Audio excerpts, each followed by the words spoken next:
Digha development অথরিটির প্রয়োজন আছে কি এখন আর? ওখানে তো মিউনিসিপ্যালিটিও আছে, পঞ্চায়েতও আছে, ডিএমও আছে। বিরাট বাড়ি করে 400-500 লোক, কারো গা টিপছে, কারো পা টিপছে, কারো মাথা টিপছে, বড় বড় বিল্ডিং করে থাকছে, আরাম করছে। তাদের যেখানে গভর্নমেন্টের স্টাফ নেই সেখানে কাজে লাগিয়ে দাও।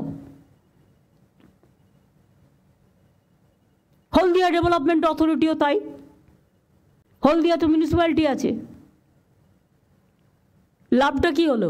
বললেন যে ডিএসডিএ এবং এইচডিএ এদের কোনো কাজ নেই, এদের রাখারই প্রয়োজনীয়তা নেই। এবং তিনি বললেন যে হলদিয়াতে তো পুরসভা রয়েছে, হলদিয়াতে তো পুরসভা রয়েছে।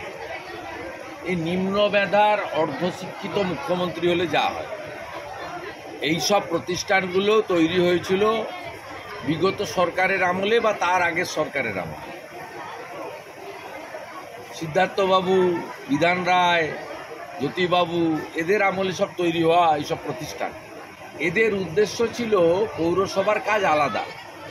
এই উন্নয়ন পর্ষদগুলোর কাজ ছিল যে তারা ওখানে শিল্প বাণিজ্য এবং বিশেষ বিশেষ নগরায়ন করবে।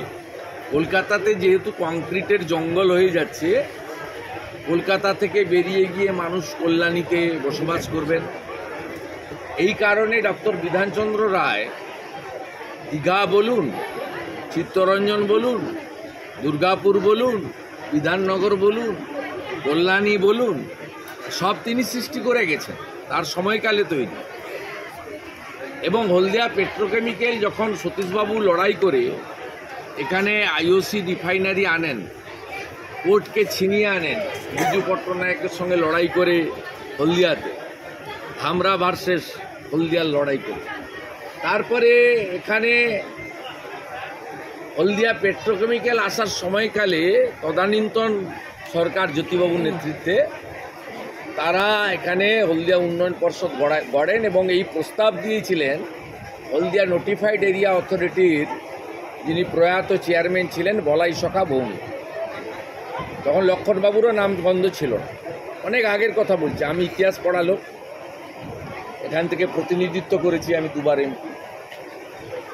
এর উদ্দেশ্য ছিল শিল্প বাণিজ্যের প্রসার, হলদিয়া বন্দরকে আন্তর্জাতিক মানের পোর্টে পরিণত করা, হলদিয়া বন্দরের সঙ্গে রেল সড়ক পথের যোগাযোগ গোটা দেশ এবং বিদেশে স্থাপন করা।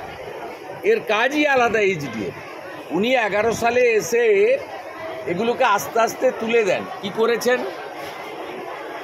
জমি পুরো নিজের হাতে নিয়ে নেন ক্যাবিনেট, জমি অধিগ্রহণ নীতি পাল্টে দেন। অধিগ্রহণের তো কোনো দরকার নেই, অনেক লোককেই প্রপার কম্পেনসেশন দিলে এবং একটা কর্মসংস্থানের গ্যারেন্টি দিলে পরিবারের, এমনিতেই জমি দিয়ে দিল। আমিও 2010 সালে, তখন বামফ্রন্টের সরকার থাকলেও নিয়ন্ত্রণ ছিল না, হলদিয়া এনার্জিকে 110 একর জমি আমি পাইয়ে দিয়েছিলাম।